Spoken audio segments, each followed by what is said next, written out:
Ang banal na Quran ay ginawa ng Allah na pinaka-himala na dala-dala ni Prophet Muhammad sallallahu alayhi wasallam. Pinasok mo yung karayong, yung nabawas ng karayong na tubig mula dun sa dagat, ay ganun lang mabawasan ang pagyayari ng iba.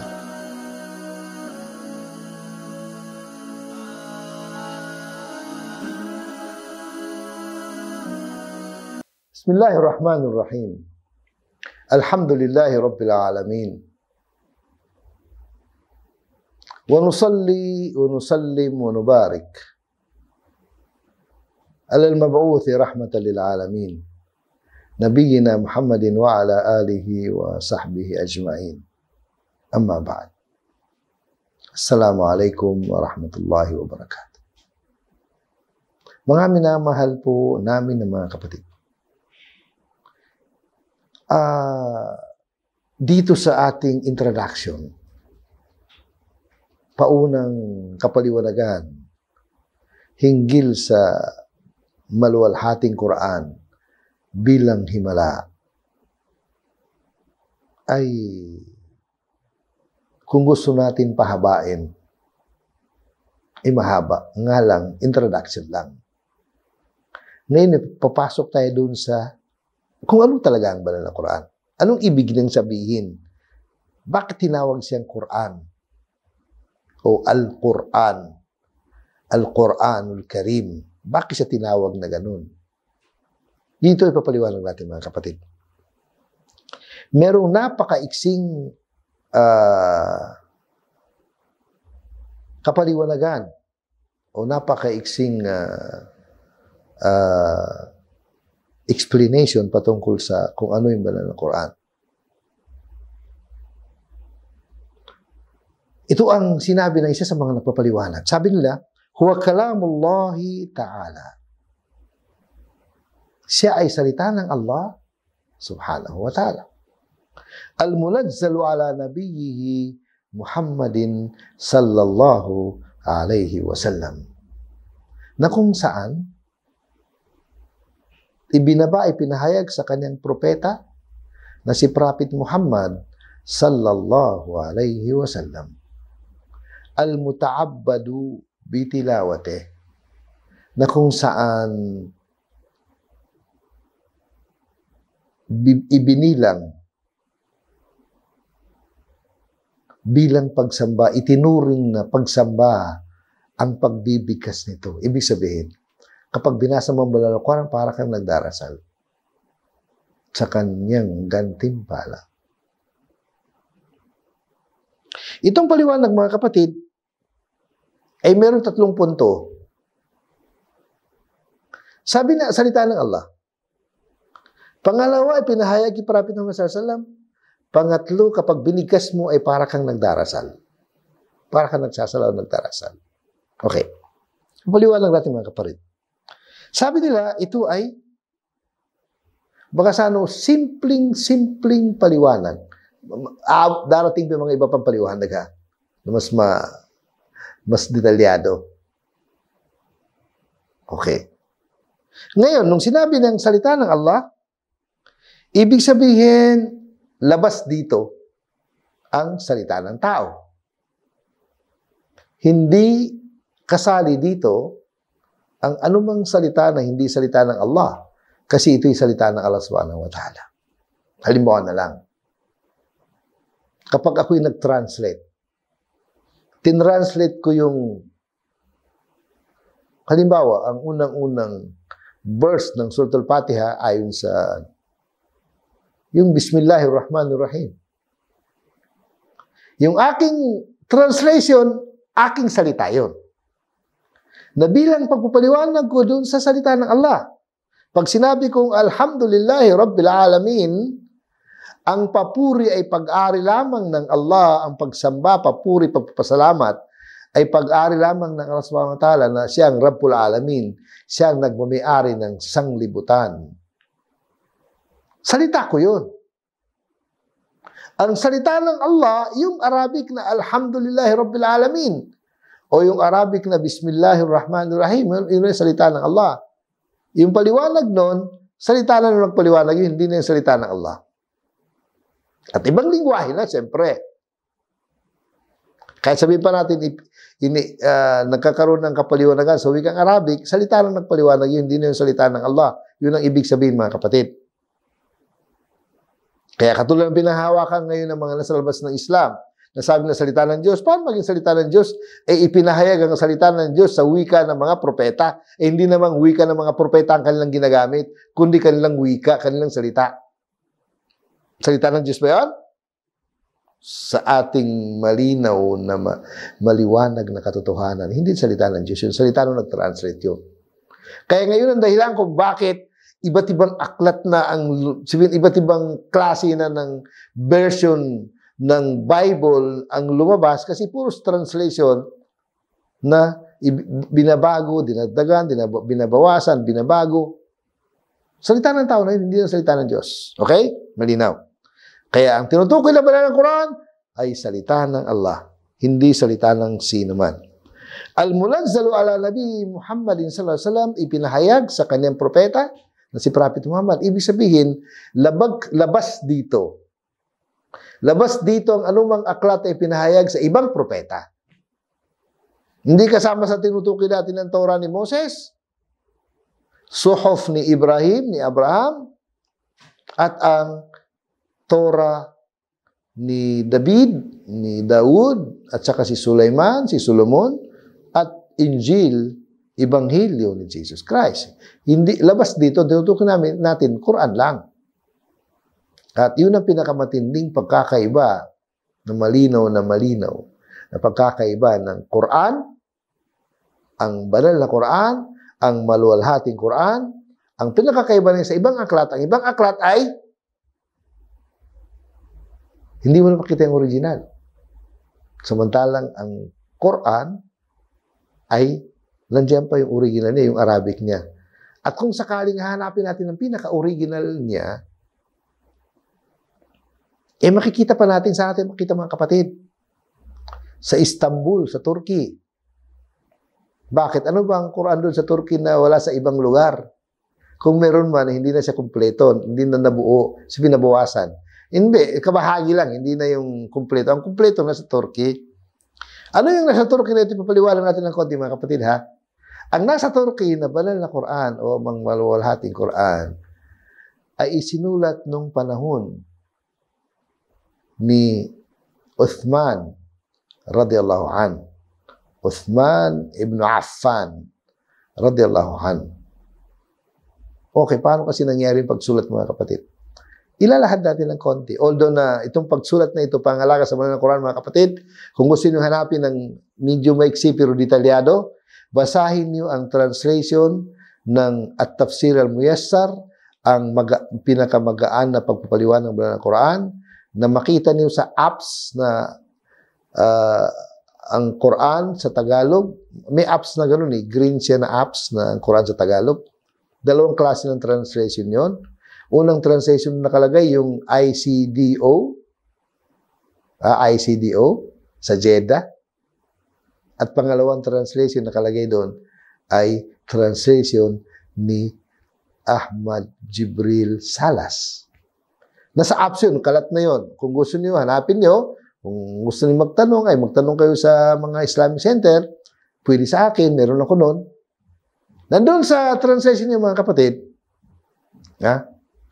Nandun sa translation na yun, lalo-lalo na yung sa ICDO, tawagin. Ha? Ito'y malaking karangalan sa atin lahat o sa akin na ang inyong lingkod ay kabilang doon sa nag-translate. Okay. Nandun sa umpisa ng translation, mga kapatid, nandun yung pagpapaliwanag kung paano ipinahayag o paano inaalagaan ng banal na Quran. Tatlong yugto ng pangangalaga sa banal na Quran o pagsulat sa banal na Quran. Unang-una, sa wikang Arabic, tatlo rin ang ginamit na salita. Una-una, tadwin al-Quran al-Karim. Ang pagsulat ng Quran. Nakasulat siya Nakasulat siya sa panahon pa ni Prophet Muhammad sallallahu alaihi wasallam kasi bawat ipinapahayag na bersikulo o chapter ng Quran, ay meron taga-sulat si Prophet Muhammad sallallahu alaihi wasallam. Sinusulat nila yung ipinahayag sa kanya. Sabi ng propeta, itong aya o chapter na ito, kabanatang ito, ilagay niyo sa ganitong lugar sa banal na Quran. Kaya meron siyang taga-sulat. Ang tawag doon, tadwin. Yung tadwin na yun, yung pagsusulat na yun, na bilang pangalaga sa mga Quran ay merong ibang pinagsulatan na merong hindi isang klase lang na pinagsulatan. Merong hindi isang klase lang. Pero ang pinakamadali na pinagsulatan nila, tinatawag na Jaridun Nakhl. Ang Jaridun Nakhl, yung meron kasing parang malaking, malawak ng konti na na parang tuwalya, pero hindi siya malambot. Matigas siya, na nakabalot dun sa unang-unang paglitaw ng bunga ng dates. Nakatulad din makikita natin sa niyog dito sa Pilipinas. Merong ganun. Nakita yung malapad na matigas na brown. Ang tawag doon, jarid. Yun ang pinakamadali na pinagsulatan ng panahon ni Prophet Muhammad sallallahu alaihi wasallam. Kasi makunat hindi ganun kadali para masira. Pero meron din pinagsulatan ng Prophet sallallahu alaihi wasallam yung mga malalapad na manipis na bato. At meron din pinagsulatan ng Prophet sallallahu alaihi wasallam na yung balat ng tupa. Yun, pinakamatibay yun, balat ng tupa. Sabihin, ilinisin yung balat ng tupa na yun, tanggalan ng mga balahibo niya, tapos linisin, tapos puti siya, doon isusulat. Siyempre, wala pa kasing papel nun Baka iba't ibang pinagsulatan, pero naka-arrange siya na kabisado ng propeta at kabisado ng mga sahaba kung paano magkakasunod-sunod yung chapter ng banal na Quran. Ayon sa itinuro ng propeta sallallahu alaihi wasallam sa mga tagasulat at yun din na itinuro ni Jibril alaihi salam sa mga tagasulat. Yun yung tadwin. Pangalawang stages ng pagsulat ng Quran, tinatawag na Jam'ul Quran. Sabi ng Jama', paglikom. Nilikom yung lahat ng nakasulat na yon sa iba't ibang pinagsulatan, ginawang isang aklat. Ang tawag ng Jama', nilikom sa pinagsama-sama na isang aklat lang siya. Ito yung sa panahon ni Abu Bakar.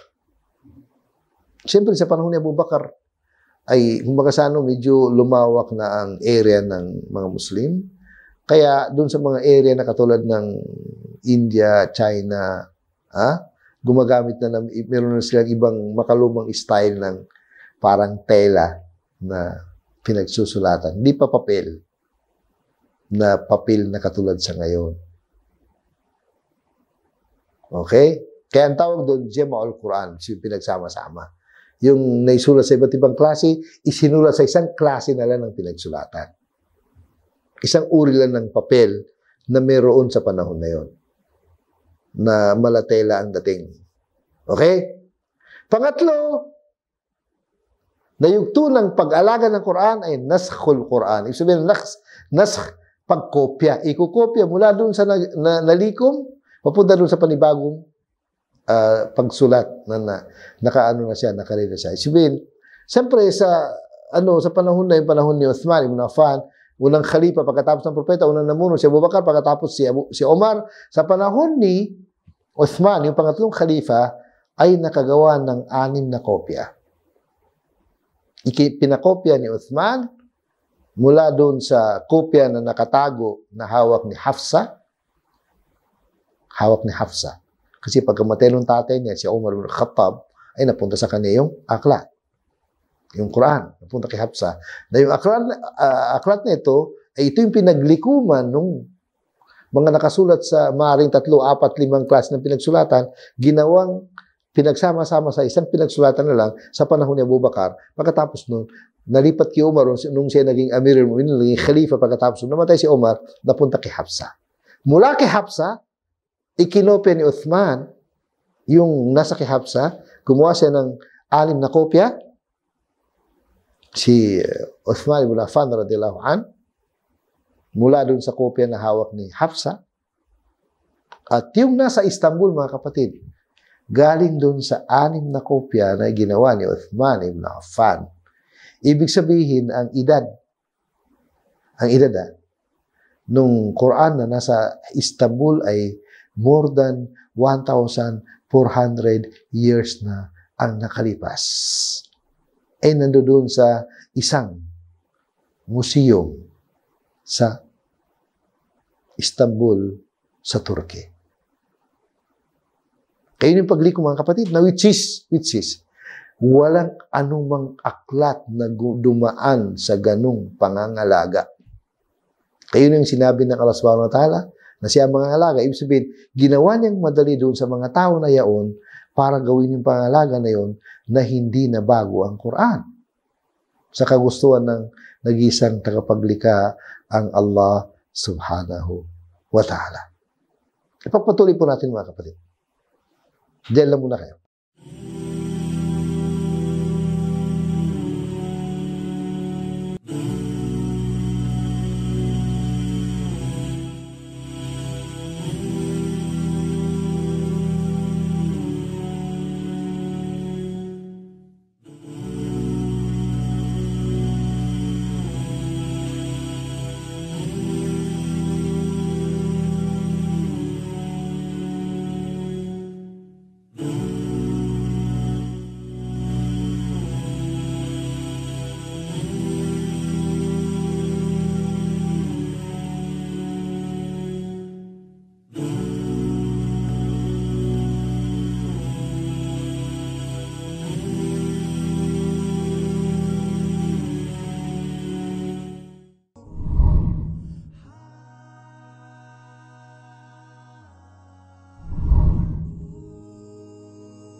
A'udzu billahi minasyaitonir rajim. Bismillahirrahmanirrahim. Wa ba'd. Assalamualaikum warahmatullahi wabarakatuh. Lahat tayo ay nangangarap na magkaroon ng kapanatagan ng puso sa bawat isa sa atin. Mahirap man o mayaman, nangangarap na magkaroon ng kapanatagan sa kanilang puso, isipan, sa kanilang sarili. Ang tanong, paano nga ba makakamit ng bawat isa, mahirap man o mayaman, ang kapanatagan ng puso at isipan ng bawat isa? Ito nga ba ay makakamtan sa pamamagitan ng pagkakaroon ng dami ng yaman? Makakamtan nga ba ang kapanatagan ng kalooban, ang kapanatagan ng puso at isipan sa dami ng lugar na magaganda na mapupuntahan ng bawat isa sa atin sa ibabaw ng mundo? Makakamtan nga ba ang kapanatagan ng puso at isipan sa pag-abot ng lahat ng mga pangarap ng bawat isa? Alamin natin kung paano makakamtan ang kapanatagan ng puso at isipan ng bawat isang tao sa mundong ibabaw. Sinabi nga ng Allah subhanahu wa ta'ala sa Surah Ar-Ra'd, verse 28, Alladhina amanu wa tatma'innu qulubuhum bidhikrillah. Ala bidhikrillahi tatma'innul qulub.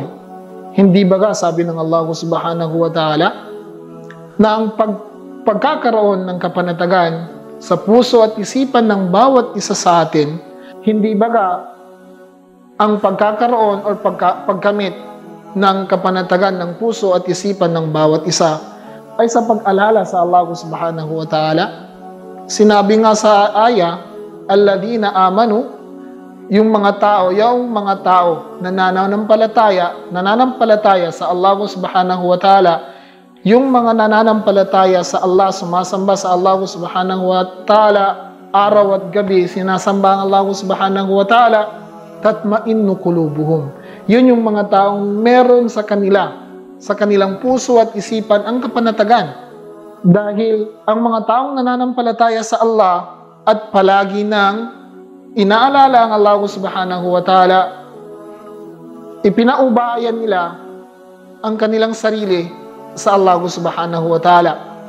sa pagkuha ng kanilang kayamanan, pagkakaroon ng kayamanan, at sa mga mahihirap na mga sitwasyon na kung saan nandoon sila o na kanilang natatamasa. Sabi nga ng Allah subhanahu wa ta'ala sa suratu Talaq, sabi niya, وَمَنْ يَتَّقِ اللَّهَ يَجْعَلْ لَهُ مَخْرَجًا. Kung sino man ang may takot sa kanyang puso, ang Allah subhanahu wa ta'ala, gagawan niya yung tao na may takot sa puso niya, palalabasin ng Allah subhanahu wa ta'ala galing doon sa mahirap na sitwasyon na yon, yung tao na may takot sa Allah subhanahu wa ta'ala. At hindi lamang yon, sinabi pa ng Allah subhanahu wa ta'ala, وَيَرْزُقُهُ مِنْ حَيْثُ لَا يَحْتَسِبْ. Bibiyayaan siya ng Allah subhanahu wa ta'ala na hindi niya alam kung saan manggagaling. Hindi niya alam kung saan ito nanggaling. Bigla lamang na darating sa kanya ang kayamanan o yung mga bagay na kung saan ginugusto niya. Bibigyan siya, bibiyayaan siya ng Allah subhanahu wa ta'ala na mga bagay na ginugusto niya sa mundong ibaba. Bibigyan ng Allah subhanahu wa ta'ala ng katiwasayan sa puso at isipan ng isang taong may takot sa Allah at mananampalataya sa Allah subhanahu wa ta'ala. Ang inyong lingkod, Abu Dawad. Assalamualaikum warahmatullahi wabarakatuh.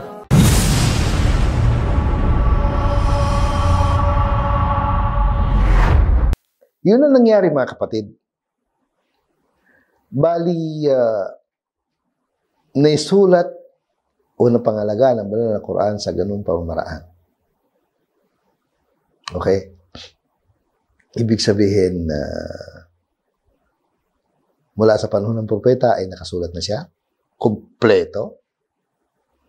Pagkatapos, dahil sa hindi merong nakasulat sa ibang klase ng pinagsulatan, na kung kaya ginawa sa panahon ni Abu Bakar sa isang klase lang ng pinagsulatan.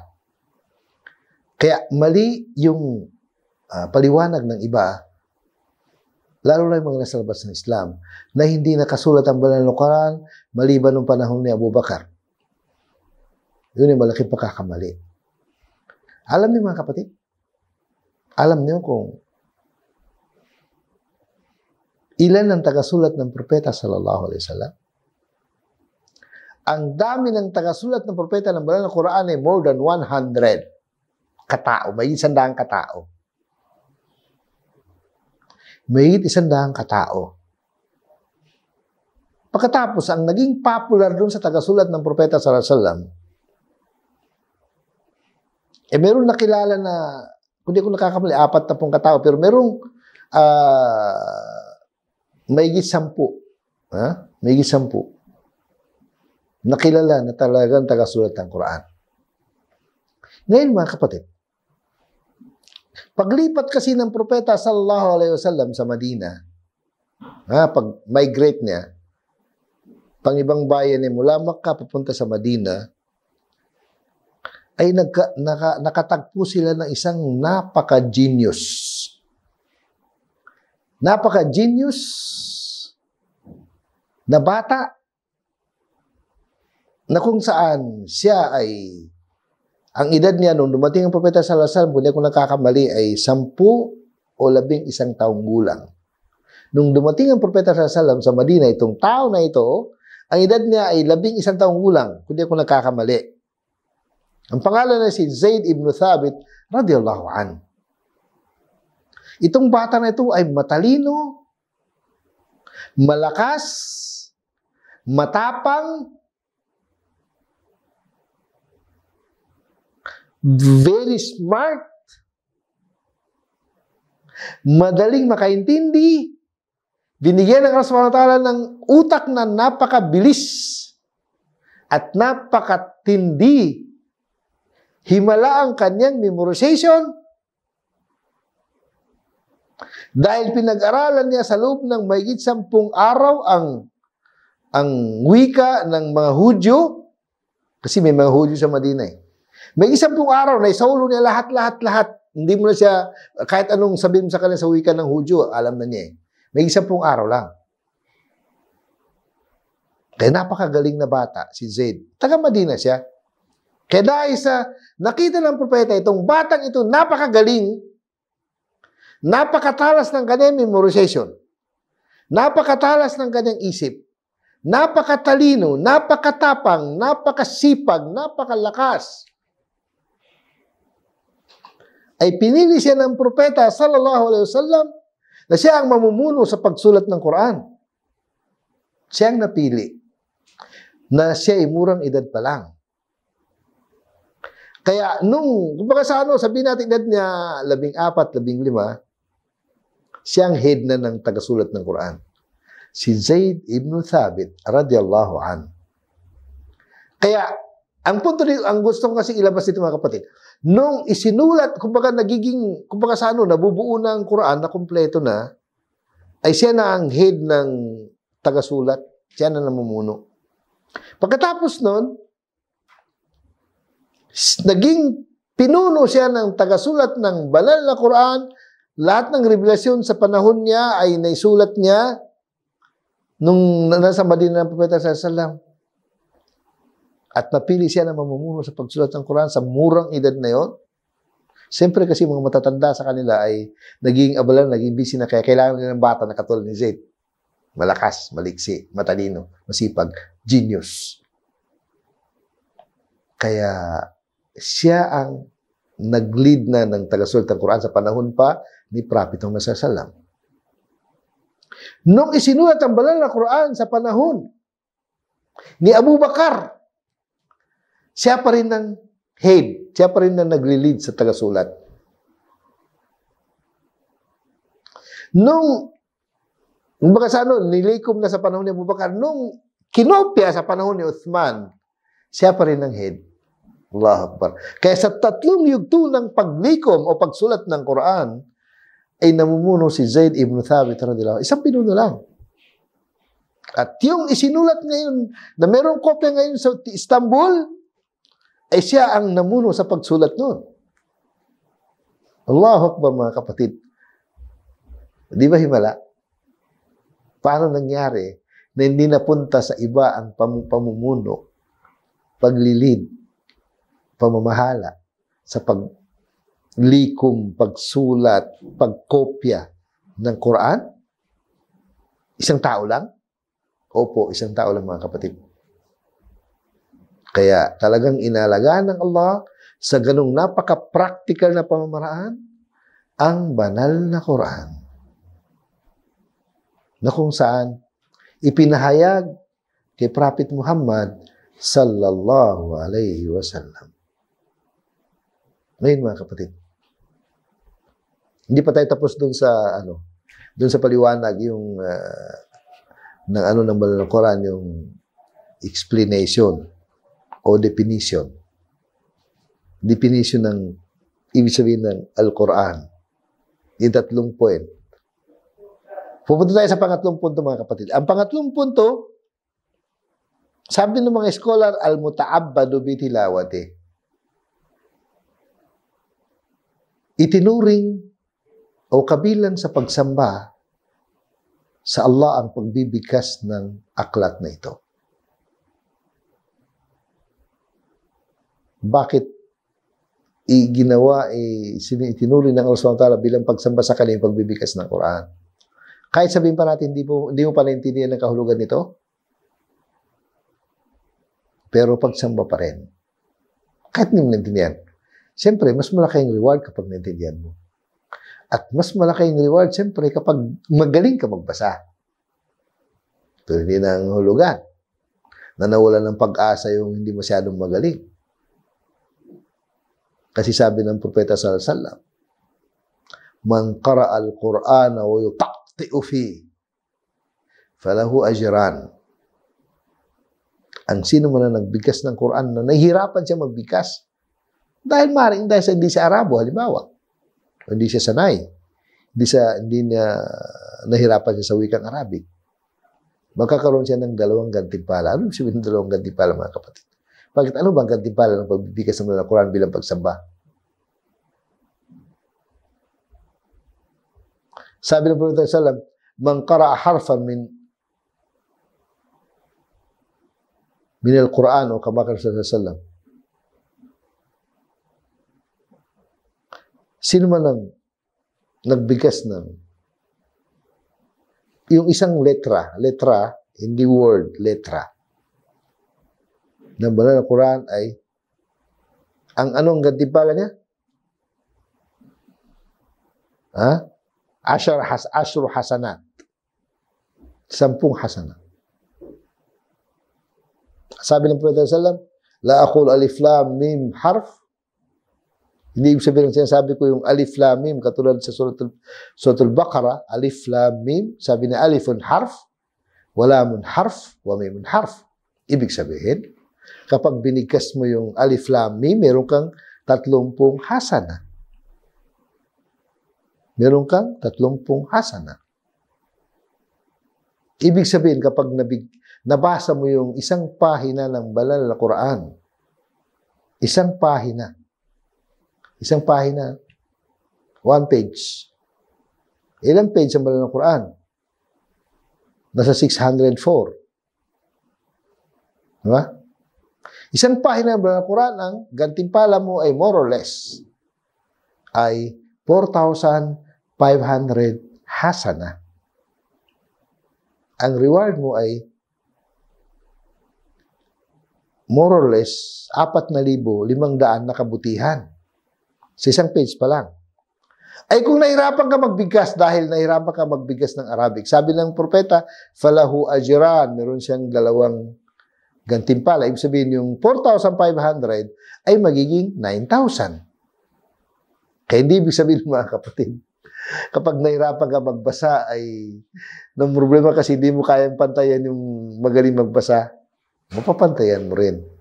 Yung naidepende sa iyong sinseridad. Allahu Akbar. Kaya, yun yung 3 definition yun, mga kapatid. 3 punto sa definition na yun pala. Unang-una, salita ng Allah. Pangalawa, ipinahayag kay Prophet Muhammad sallallahu alaihi wasallam. Pangatlo, ay isang uri ng pagsamba sa Allah ang pagbibigkas nito. Ngayon, mga kapatid, sa mga kapatid kong mga Muslim, tatama rin pa ba kayo magbasa ng Quran araw-araw kahit malang isang page? Sa ganung laki ng gantimpala na which is pagdating sa kabilang buhay ay iyak ang sino mang hindi sinamantalang pagkakataon. Nabasahin ng Quran kahit malang isang pahina pagkatapos ng sala sa umaga, halimbawa, hindi ka pa masyadong busy. Pagkatapos mo magsala ng Fajr, ng Salatul Subh, Salatul Fajr, yung Subu o yung Fajr, magbasa ka ng isang pahina. Hanggat matapos mo buong Quran sa loob ng isang taon, halimbawa. Allahu Akbar. Napakalaki ng reward. Tutuin mga kapatid. Kaya ibig sabihin nun,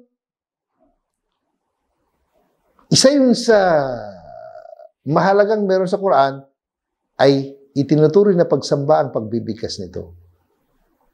Ng isang letra ng banal na Quran ay meron kang 10 kabutihan sa isang letra. 10 hasana.